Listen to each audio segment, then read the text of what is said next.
Somos el equipo E y les vamos a presentar el tema de diseño, análisis y optimización de intercambiadores de calor. El equipo está conformado por Dylan Azael, Marco Antonio, Josimar de Jesús, Mario y su servidora María Fernanda. La clasificación de intercambiadores de calor se divide en dos, en cuanto a su aplicación y la configuración de la trayectoria del fluido. En la aplicación encontraremos evaporadores, calderas o generadores de vapor, condensadores, torres de enfriamiento, intercambiadores de calor de coraza y tubo, entre otros. En cuanto a la configuración de la trayectoria del fluido, tendremos que puede ser un flujo en paralelo, un flujo en contracorriente, un flujo cruzado de un solo paso y un flujo cruzado múltiple o de dos pasos. En cuanto a la clasificación de condensadores, tendremos que se dividen en dos, los de chorro o contacto directo o los de superficie. En los de chorro o contacto directo tendremos que se dividen en tres, barométricos, eyectores y condensadores de chorro de bajo nivel, mientras que los de superficie serán totalmente opuestos a los de contacto directo. En cuanto a la clasificación de evaporadores, tendremos los de enfriador de líquido y los de enfriador de aire. Los de líquido tendremos los multitubulares de carcasa y tubo, los sumergidos y los de placas, como lo muestra en la imagen. Y los de aire tendremos de circulación natural o forzada y de tubos lisos o aletados. Un intercambiador de calor típicamente involucra dos fluidos que fluyen separados por una pared sólida. Es por ello que se utilizará el coeficiente de transferencia de calor o el factor U como es conocido, y este relaciona la resistencia térmica total y depende de la geometría del problema. Es por ello que en la tabla se muestra para diferentes tipos de intercambiadores. En el diseño de intercambiadores de calor, el ensuciamiento es uno de los factores principales. Este se refiere a la acumulación de material no deseado en superficies sólidas, normalmente generado a partir del paso de una sustancia a través del intercambiador de calor. Estas incrustaciones formadas dentro de los intercambiadores reducen la eficiencia térmica y por lo tanto reducen la transferencia de calor.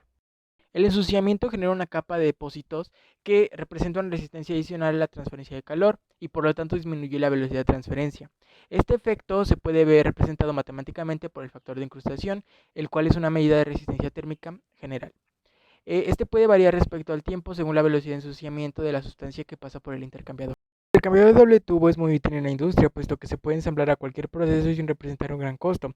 Las principales restricciones son las longitudes efectivas de entre 12, 15 o 20 pies, que tiene una pequeña superficie de transferencia de calor, requiere un considerable espacio, introduce al menos 14 puntos de posibles fugas y el tiempo y gasto requeridos para limpiarlos son muy altos. Las superficies extendidas o aletas son piezas adicionales de metal que se agregan a un intercambiador con la finalidad de generar una transferencia de calor adicional. Hay dos principios fundamentales en el diseño de superficies extendidas. El primero es determinar la geometría y la conductividad térmica de la aleta, y el segundo la determinación del coeficiente global de la transferencia de calor de aleta e intercambiador juntos. Las características de diseño mecánico, fabricación, materiales de construcción y pruebas de los intercambiadores de coraza y tubos están cubiertos por la norma británica BS 3274.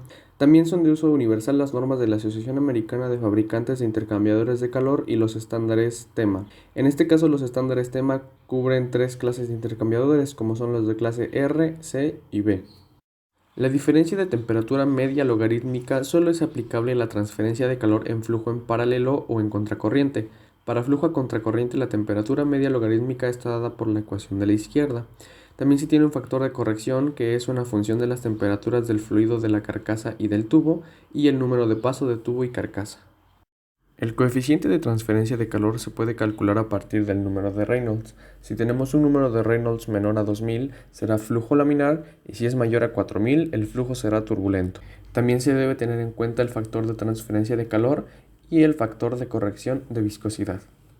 Algunas consideraciones que se deben tener en cuenta para el diseño de estos intercambiadores son la temperatura de los fluidos, la viscosidad.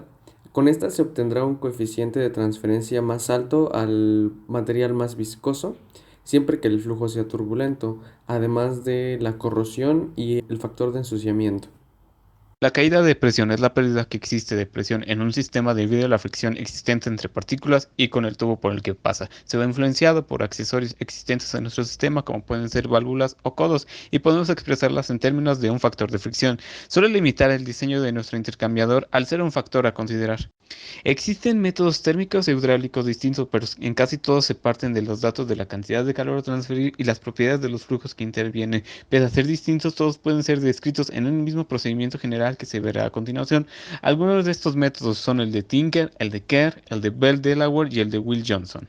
El procedimiento general consiste en definir los datos, asumir nuestro coeficiente de transferencia y a partir de ello definir el número de pasos, así como los materiales y el área de transferencia. Con ello calculamos nuestro diámetro y la cantidad de tubos.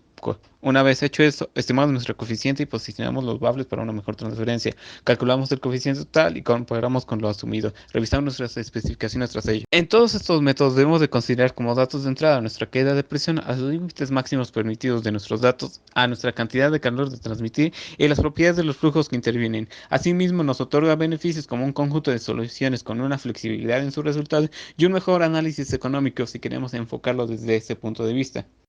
Calentamiento de fluidos en recipientes enchaquetados. Los recipientes enchaquetados son recipientes que tienen un segundo recipiente, denominado chaqueta, colocado generalmente en la parte exterior del primero, ya sea para proveer el calentamiento o el enfriamiento del líquido contenido en el primer recipiente. El medio de calentamiento o enfriamiento circula en el espacio anular entre la chaqueta y las paredes del recipiente y el calor es transferido a través de estas. Comúnmente, los recipientes se hacen de acero inoxidable o con cubierta vidriada, resistente a la corrosión. El tamaño de la chaqueta de vapor dependerá del tamaño del recipiente. El coeficiente de transferencia de calor a la pared del recipiente se puede estimar utilizando las correlaciones para convección forzada en conductos, como lo es la ecuación del número de Nusselt, donde se utilizará la velocidad y trayectoria del fluido, así como sus propiedades físicas, además de la geometría del contenedor.